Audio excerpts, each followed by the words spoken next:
都準備咗好多唔同嘅心思啦，送俾大家嘅喎。大家可以望一望台面上邊，已經咧會有一個咧就係佢哋精心準備咗嘅糖果盒啦，亦都有咧另外咧有張卡仔咧，就係佢將大家嘅一啲嘅心意啦同埋祝福啦，捐贈咗俾一個嘅慈善機構，叫做互聯網。係啦，係專係咧一個咧為病童咧而設嘅一個嘅籌款機構啊。咁所以大家咧記得將我哋一對新人嘅心思咧拎翻屋企送俾我哋嘅至親至愛啊！我們對新人準備了一些心意送給大家，有我們的糖果禮盒，還有一個就是捐贈到我們慈善機構的一個小卡，是互聯網，是作為一個病童籌款的一個機構，所以希望大家可以把這個心意送給大家至親至愛的哪一位。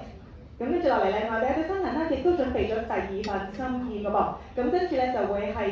一段嘅求婚片段啦。我哋見到哥哥咧 Howard 非常之有心思啊，知道咧 Janet 咧佢係未喺香港搭過電車㗎，所以咧喺帶俾我哋 Janet 一個新嘅一個體驗嘅同時啦，亦都係藉住呢個機會啦，向佢許下想攜手揭開人生新一頁嘅呢一個嘅承諾嘅喎。我們對新人也準備了一個精華片段送給各位，裏面有我們新郎 Howard 的求婚片段。他在裡面許下了跟我們的新娘共度一生、揭開人生新一章的一個紀念，所以以下片段請大家細心欣賞。